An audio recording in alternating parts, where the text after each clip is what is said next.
स्वागत है पार्ट 2 में हिस्ट्री का chapter number 3 kinship caste and class का। तो पार्ट 1 जो है हम अपलोड कर चुके हैं, आगे कंटिन्यू करते हैं पार्ट 2 के लिए। तो क्या कह रहा है, another pilgrim Xuanzang wrote executioner and scavengers were forced to live outside the city. तो और क्या कहना है, एक और पिलग्रिम है जो यहाँ पे यात्राओं वगैरह के लिए आया था, ज़ुआनज़ैंग। उसने लिखा है जो एग्जीक्यूशनर होते थे, जो डेड बॉडीज़ को ठिकाने लगाते थे या फिर जो है मारते थे लोगों को, फांसी वगैरह की सज़ा देते थे, उन्हें जो है शहरों से बाहर रहना पड़ता था। ठीक है, चंडालाज वाला कंसेप्ट था ना जो पिछले उसमें पढ़ाया था, उसके अंदर beyond birth resources and status. चलो जेंडर एक्सेस देखते हैं प्रॉपर्टी का, ये पढ़ चुके हम। मनुस्मृति के अकॉर्डिंगली जो पिता की संपत्ति हुआ करती थी वो जो है इक्वली बांट दी जाती थी पेरेंट्स के मरने के बाद बेटों के बीच में। ठीक है, और जिसमें एक स्पेशल शेयर जो है सबसे बड़े वाले बेटे को दिया जाता था। वुमेन जो थी वो किसी भी प्रकार का कोई क्लेम इन सब शेयरों के ऊपर नहीं दे सकती थी, पिता की प्रॉपर्टी में उनका कोई हिस्सेदारी नहीं हुआ करती थी। बट लेकिन उनको ये परमिशन थी कि जो भी गिफ्ट उन्हें मिलता था, कब उनकी मैरिज वगैरह पर, तो उसे वो अपने पास रख सकती थी, उनके ऊपर पूरा का पूरा उनका अधिकार हुआ करता था। ऐसे धन को हम स्त्री धन बोलते थे। क्या बोलते थे? स्त्री धन बोलते थे। ठीक है, वो अपने पास रख सकती थी और उस पर किसी का भी अधिकार नहीं होता था।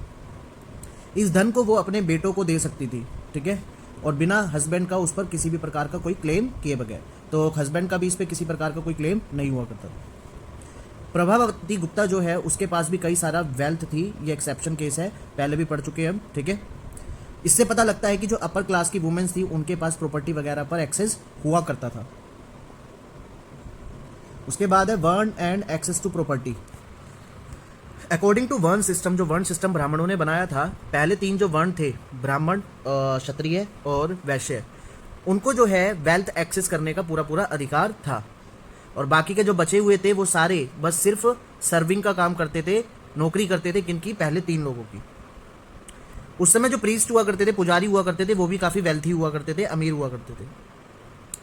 Buddhist recognise that there were differences in society but did not regard these as natural और इनफ्लेक्सिबल। तो बुद्धिस्ट लोग भी जो है इस चीज को मानते थे कि सोसाइटी के अंदर काफी डिफरेंस हुआ करता था, बट लेकिन उनका कहना था कि ये डिफरेंसेस कोई नेचुरल नहीं है, ये मैन मेड है। ठीक है, और इनफ्लेक्सिबल भी नहीं है, ऐसे भी नहीं है कि इनको चेंज ना किया जा सके, चेंज भी किया जा सकता है। और उन्होंने हर प्रकार के जो आइडियाज थे स्टेटस वगैरह को लेकर, जो ब्राह्मणों ने बताए थे कि बर्थ से ही आपको स्टेटस मिल जाता है कि आप ऊंची कास्ट के हैं, लोअर कास्ट के हैं, मिडिल क्लास के हैं, कैसे है, तो उसका भी इन्होंने बहिष्कार किया था बुद्धिस्ट लोगों ने। ठीक है, चलो नेक्स्ट पे। Explaining social difference a social contract. शुरुआत में ह्यूमन बींग्स जो है इतने फुली इवॉल्व्ड नहीं थे।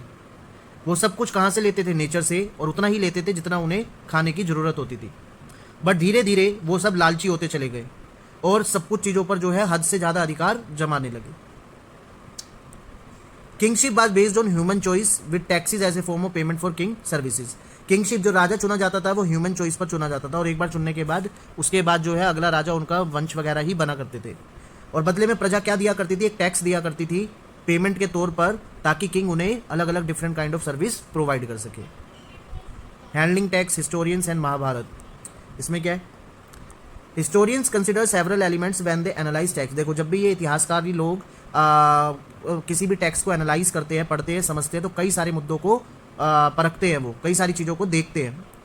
वो देख क्या क्या देखते हैं कि वो ये देखते हैं कि वो कौन सी भाषा में लिखा गया है, प्राकृत भाषा में लिखी गई है, पाली भाषा में लिखी गई है, या तमिल भाषा में लिखी हुई है। ठीक है, जो कि लैंग्वेजेस लोकल पीपल द्वारा यूज़ की जाती थी, या फिर संस्कृत भाषा में लिखी गई है, जैसा कि पंडित और बड़े विद्वान लोग की लिखा करते थे। ठीक है, तो सबसे पहले ये पता लगाने की कोशिश करते हैं। और वो ये भी पता लगाते हैं कि ये सिर्फ मंत्र हैं, या फिर पढ़ने के लिए चीज़ें हैं, या फिर उच्चारण करने के लिए है, ये किस द्वारा लिखे हुए, रिचुअल स्पेशलिस्ट द्वारा लिखे गए हैं, या स्टोरीज की फॉर्म लिखे गए हैं जिसको लोग पढ़ सकते हैं, सुन सकते हैं और फिर दोहरा सकते हैं। ठीक है, तो इन सब चीज़ों पर भी ध्यान दिया जाता है। कई बार जो लिखने वाला होता है किताब, उसकी आइडिया और उसकी थिंकिंग भी उन टेक्स्ट के अंदर झलकती है कि वो समाज को किस तरीके से देखता था।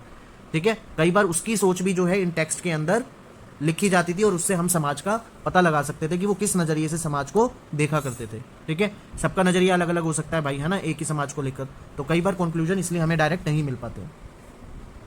कई बार जो ऑथर होते थे, किताब लिखने वाले, जो ऑडियंस का इंटरेस्ट होता था उसके हिसाब से लिखा करते थे, ताकि ऑडियंस को सुनने में मजा आए और उनकी किताबें ज़्यादा से ज़्यादा पॉपुलर हो।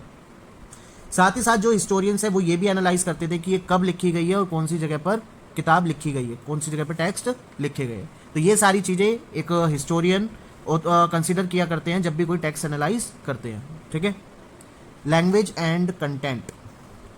महाभारत जो है वो संस्कृत भाषा में लिखी गई है और भी दूसरी भाषाओं में भी लिखी हुई है।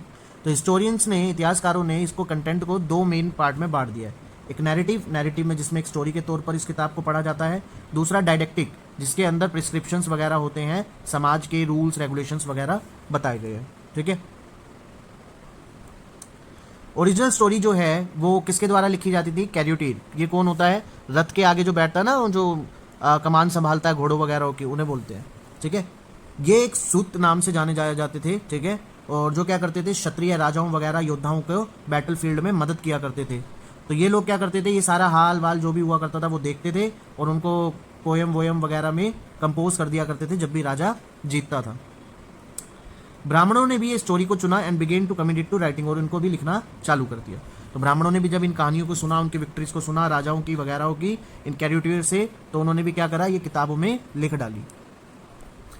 200 BCE एंड 200 CE के बीच में एक समय ऐसा आया जब जहां पर विष्णु भगवान की वर्शिप बड़ी तेजी से बढ़ने लगी और कृष्णा, उनको ही विष्णु गॉड से जुड़ा हुआ माना जाता है, उन्हीं का अवतार माना जाता है। नेक्स्ट है सर्च ऑफ कन्वर्जेंस। बीबी लाल जो आर्कियोलॉजिस्ट थे, उन्होंने कई सारी जगहों पर खुदाई करी। उनमें से एक जगह थी हस्तिनापुर, जो कि मेरठ में पड़ती है। ये पता लगाने के लिए कि क्या ये हस्तिनापुर वही हस्तिनापुर है जो महाभारत के अंदर बताया गया है, तो ये पता लगाने के लिए उन्होंने हस्तिनापुर नाम के गांव के अंदर खुदाई करी। ठीक है। उन्हें कई सारे सबूत मिले और उनसे पता लगा कि उस समय 5 तरीके का ऑक्यूपेशनल लेवल हुआ करता था। कौन कौन से थे वो यहाँ पे डिस्क्राइब नहीं किए गए। ठीक है। जिन जिन एरियाओं पे उन्होंने खुदाई करी, उन्होंने देखा कि कोई डेफिनेट प्लान नहीं था हाउस किस तरीके से बनाए जाते थे। ठीक है। कुछ चीजें मिली, जैसे मड प्लास्टर की वॉल मिली, मिट्टी का ही प्लास्टर बना के वॉल बनाई जाती थी। मिट्टी से बनी ईंटें बनी, कुछ बनी मिली, और कुछ भट्टी पर सिकी ईंटें भी मिली, और साथ ही ईंटों से बनी नालियां मिली जिससे पानी घरों से बाहर निकला करता था।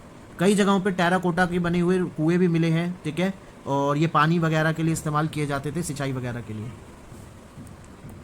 आगे पॉलीएंड्री यानी कि मल्टीपल हस्बैंड, ये जो है ये सबसे ज़्यादा जो है इस तरीके की फॉर्म ये बड़े राजाओं वगैरह के अंदर की जाती थी। ठीक है। लेकिन उस समय पे ये भी माना गया है कि इस तरीके का कंडीशन, इस तरीके की मैरिज वगैरह जो है बिल्कुल भी फेवरेबल नहीं की जाती थी, खासकर ब्राह्मणों द्वारा भी। ठीक है। तो पॉलीएंड्री जहाँ पर एक औरत के कई सारे पति होते थे, ज़्यादातर हिमालयन रीजन में फॉलोअप किया जाता था। कुछ लोगों का कहना है कि ऐसा इसलिए क्योंकि उस जगहों पे वुमेन जो है कम हुआ करती थी। दैट्स वाई एक लड़की की शादी कई सारे पतियों वगैरह से कर दी जाती थी और पॉलीएंड्री मेंटेन की जाती थी। ठीक है। लास्ट टॉपिक है हमारा अ डायनेमिक टेक्स्ट। कई सारी सेंचुरीज बीती, कई सारे वर्जन जो है लिखे गए अलग अलग लैंग्वेज में महाभारत के। जो पॉपुलर हो गए उनको जो है मेन बुक के अंदर, मेन एडिशन के अंदर लिख दिया गया। कुछ एपिसोड्स आपको जो है मूर्तियों वगैरह से भी पता लग जाते हैं, पेंटिंग से, आर्ट से, प्ले से, डांस से, और कई सारी तरीके की ओरल नरेशन वगैरह से भी आपको महाभारत के बारे में कई सारी कथाएं पता लग जाती हैं जो कि किताब के अंदर लिखी गई हैं। तो इस तरीके से हमारा हिस्ट्री का ये चैप्टर कंप्लीट हुआ।